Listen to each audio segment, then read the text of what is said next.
What it do? Bedtime crew. Hey man, listen, today I wanted to talk about something that is pretty topical to me, considering over the weekend, as you guys may or may not know, my boy Brian Ortega, listen dude, it's part of the storyline to get fucking schooled, dude. Brian Ortega lost to Aljamain Sterling, and not only did that happen, but Lona Kavanagh, one of my favorite prospects, got slept out cold by Charles Johnson on the prelims, and it reminded me of some tragedies that we have experienced on this channel. And I wanted to talk about the UFC losses in the past couple of years that genuinely broke my heart, that genuinely almost made me lose my marbles. And there's nothing more dangerous and more scary than when a white dude loses his marbles. People know this, okay? So today we're going to go through every division, and I'm going to talk about the fights and the losses that genuinely broke me. Feel free to comment yours down below, but this is mine. Let's get into it, dude. Starting off, I've played these games before. If you're a Lona Kavanagh fan, you know exactly what I mean, because us Joshua Van fans, I was going to say something else completely different. I'm not going to say that a minute into the video, but us Joshua Van believers, when this dude got fucking slept by Charles Johnson, and it is the exact same circumstances that happened to Lona Kavanagh, except it was one round later, which makes it even more annoying, because Joshua Van, make no mistake, he was winning that fight, bro. He was winning that fight, and I don't give a fuck that Charles Johnson follows me on Instagram, bro. I'm gonna just say it like it is, bro. My boy Joshua Van was putting in work, dude.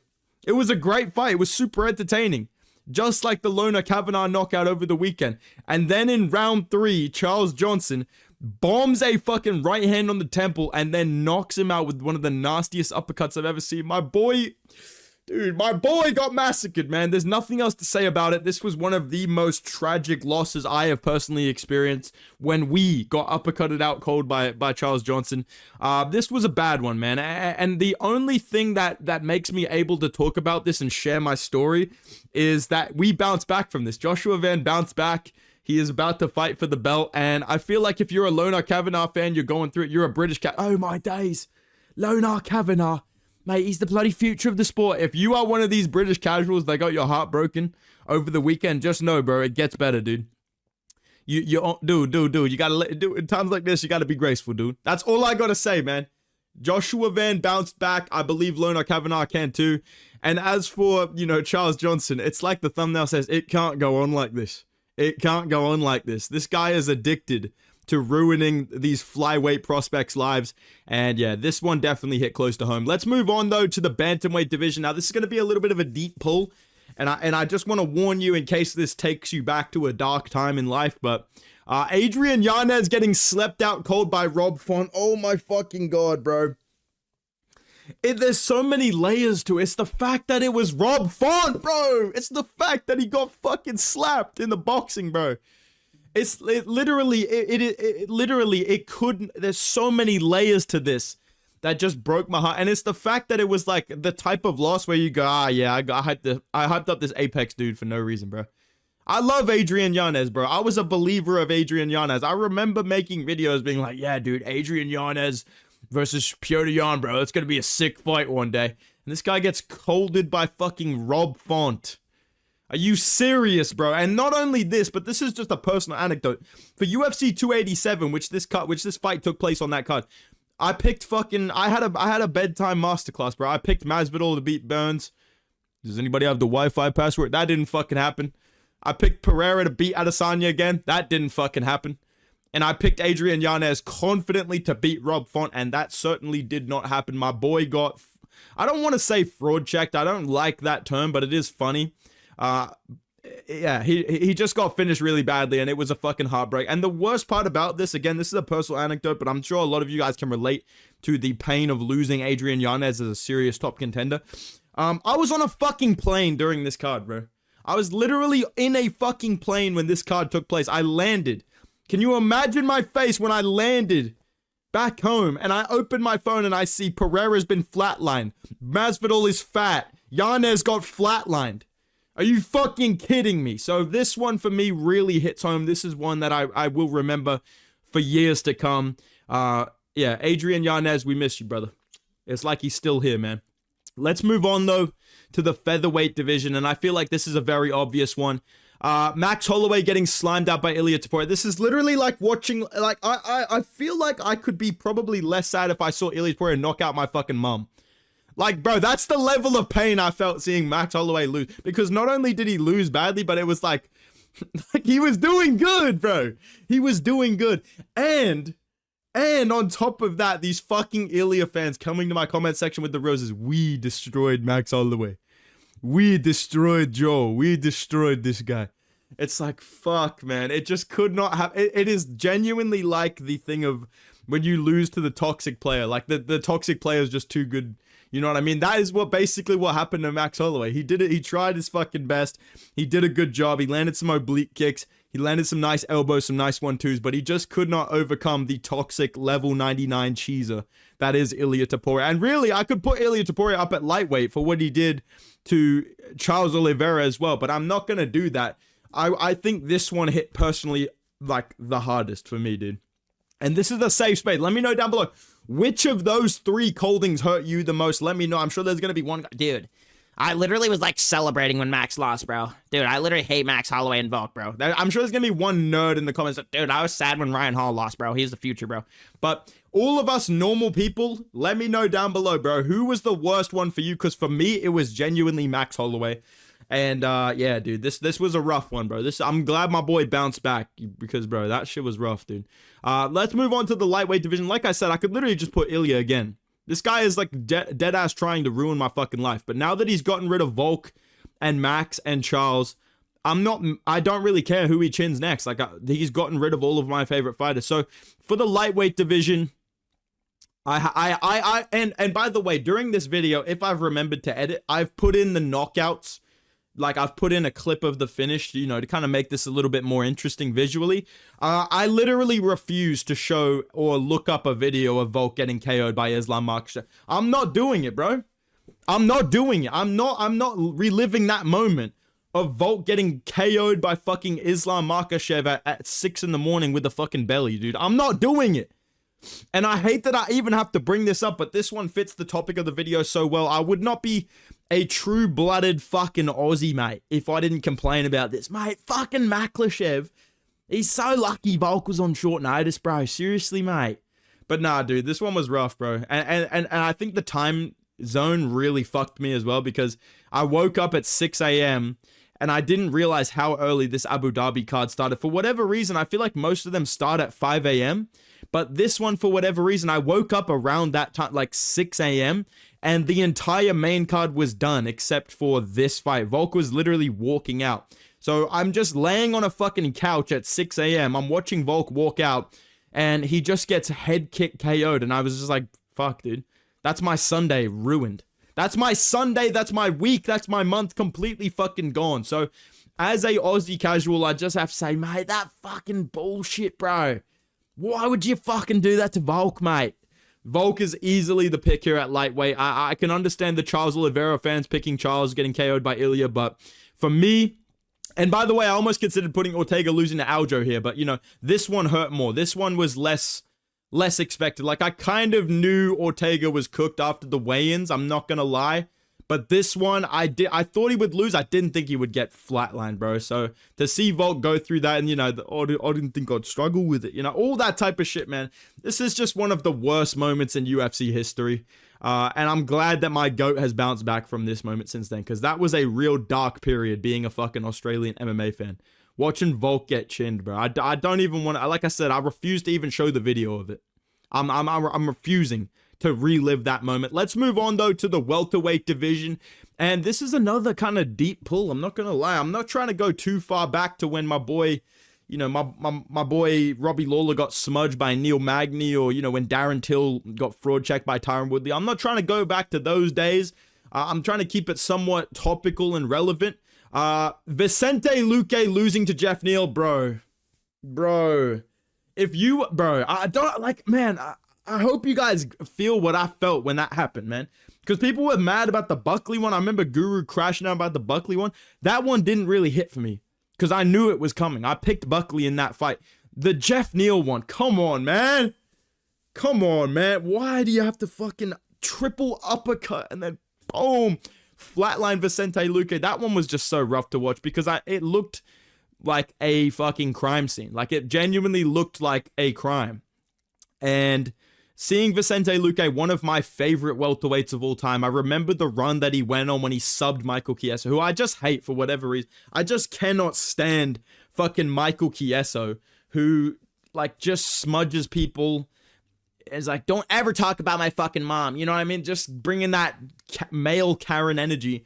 You know, Luque smashing him, smashing Woodley in a brawl. That shit was crazy. To watch this guy downfall, and, you know, the Bilal Muhammad fight, listen, we love Bilal Muhammad around here. That one wasn't so bad. It's getting colded. It's literally just such a sad, depressing fight to watch. Like, even as someone that likes Jeff Neal, just watching Vicente Luque get wobbled in every exchange, and you just know what happened to him health-wise after. It's such a hard watch. I just felt so bad for him in that moment, and because he was one of my favorites, just watching him have this downfall was very tragic. So I'm glad that he somewhat bounced back against Temba Garimbo, and the Kevin Holland fight. He looked a little bit washed. I think he can do well against Santiago Ponzinibbio, but that downfall arc for Luque, and, you know, the brutal fucking triple uppercut again. Come on, Jeff Neal. Did you really have to drop 3 fucking uppercuts in a row? Did you not have to throw it? Could you not just shoot a takedown or something, bro? Please. This one is my pick at welterweight. I know there's a lot of people that would have other picks, but this one for me personally, I fucking hated seeing that. Let's move on, though, to the middleweight division. This is another very obvious one. Mate, Bobby Knuckles getting fucking robbed by DeRuyter, bro. Are you kidding me?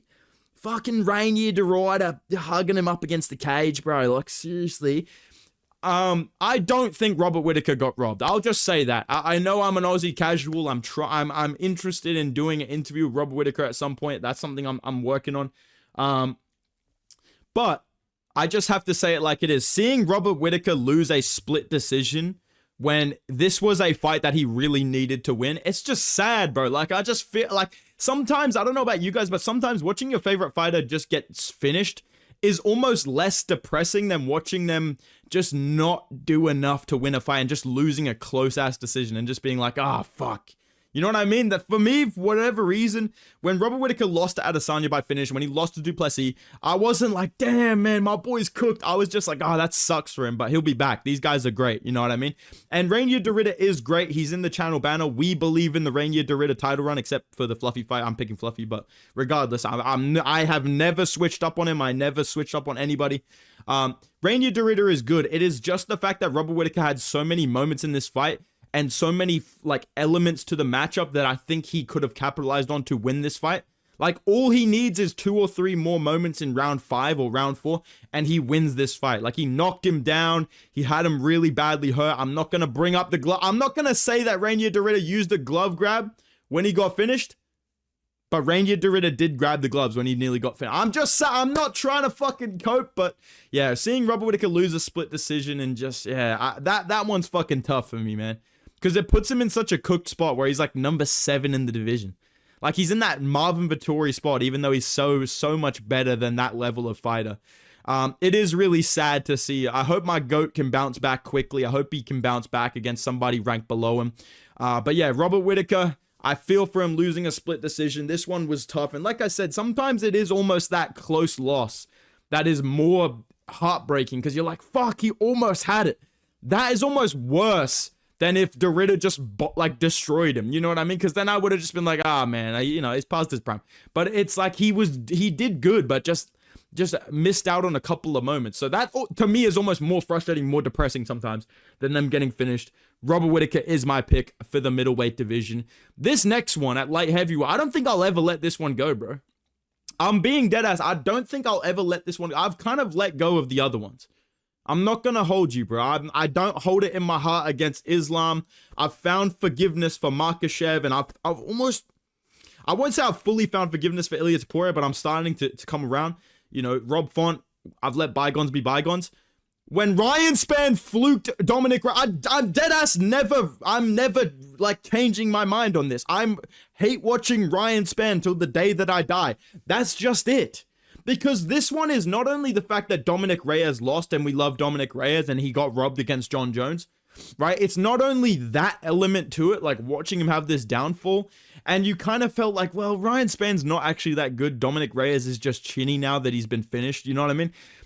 It's not only the fact that it's Dominic Reyes losing, it's the fact that it's Ryan Spann winning. Who, if any of you have seen a post-fight interview from Ryan Spann, when he wins a fight, this guy's one of the most annoying fuckers in the UFC. Like, this guy literally holds the microphone upside down like a wine glass. He's like, I didn't even train for this fight. I literally, I barely even trained for this fight, Yeah, I didn't really care that much. It's like, fuck you, man. Are you fucking serious, bro? So you just go out there and just fluke Dominic Reyes with a jab. And then immediately lose to Anthony fucking Smith twice. It is like such an infuriating loss. And I'm so glad that the fluke has been reverted and Dominic Reyes is the rising contender about to, get a title elimination bout, and Ryan Spann has blobbed up the heavyweight.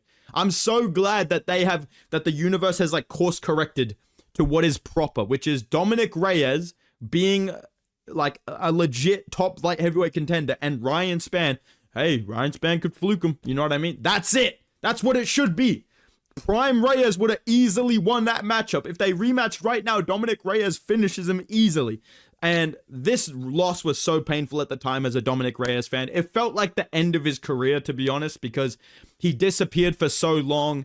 And they were trying to book him against fucking Carlos Ulberg back when he wasn't bounced back, wasn't ready yet. You know what I mean? He had blood clots and all this stuff. So to see Dominic Reyes go through that and come back on this 3-fight finish streak, and now I feel like him versus Ulberg is a much more fair and evenly matched up fight and a big fight at light heavyweight. I'm super excited. I'm so fucking grateful that the Dominic Reyes downfall has ended and we're now in the rebirth. So yeah, that one to Ryan Spann that really fucking hurt though. I ain't gonna lie, dude. Last one to talk about, heavyweight division. This is a very personal choice. I feel like, just knowing my audience, you guys will agree with me for flyweight through light heavyweight, but for this one, you guys are just going to, frankly, just try and cyberbully me and just no, I'm just kidding. But listen, dude, I know you guys fuck with all these guys, but I don't give a fuck what you think. Curtis Blades losing to Tom Aspinall fucking hurt, bro.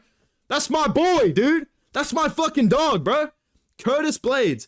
I have been a fan of this guy since 2018, and I can't even explain it.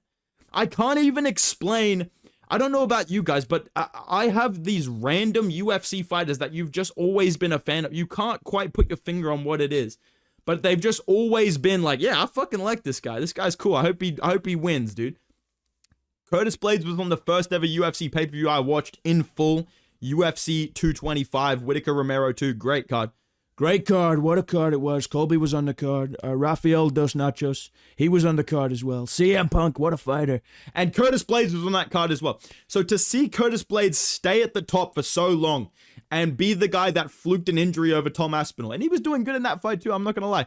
Going into this second fight, did I think Curtis Blades was going to beat prime Tom Aspinall? Coming off one win against Jailton Almeida, which was great. That was such a great watch. Not really. But I still wanted him to do well. I was rooting for him so heavily. It was one of those things like my brain says Aspinall, but my heart says Blades. So to see him lose and people clowning my boy, like, come on, man. Come on, it's Tom Aspinall. Why are you guys making fun of Curtis Blades, but not Sergey Pavlovich, who's literally turned into a fucking decision machine as well? I don't get it, man. Curtis Blades is one of my favorite heavyweights of all time. I don't give a fuck what anybody says. Watching him lose to Tom Aspinall and honestly just get blobbed in the stoppage, like, it's a good stoppage, but it's also, I can understand saying it's early. And I may or may not on the Fight Companion have said it was an early stoppage straight away. Am I wrong, though? Because Curtis Blades, was he kind of cooked in that moment? Yes. But Tom Aspinall drops him with the right hand. Curtis Blades is trying to get back. He was getting up, in the words of Dominic Cruz. Tom Aspinall fucking belly flops on his back and just starts hitting these little punches on the side of the head. Curtis Blades, how's he supposed to get up from being blobbed on, dude? How's he supposed to get up from under that? I feel like there needs to be blob considerations in heavyweight matchups. Obviously, it's going to be harder when Tom Aspinall is on your back trying to give you back, like just landing shots from the back. Excuse me, pause. Like blobbing on you. So that kind of frustrated me as a Blades fan, but yeah, these are my picks for the UFC losses that absolutely broke my heart. Like I said, you guys are going to have your own versions of these. Like, let me know yours in the comments down below, the fighter that you were broken by them losing. Let me know, like, if they bounce back, whatever it is. I want to see some comments about that down below. I appreciate all the support on the videos. I just want to address something really quickly. I've had a lot of people message me like, yo, Bedtime, do a video on this Raja thing. I'm not doing a video on it. I posted on my Instagram story about it, so go read my Instagram story if you want to know why I'm not doing a video about it. But I just feel like it's not my place to kind of speak on that. Obviously, I'm disgusted by what I saw in that video, and I hope that he goes to jail, and I hope that the guy that was on the receiving end of that recovers and is okay, because it's one of the most disgusting things I've ever fucking seen. I feel like Dana White's fucking disgusting.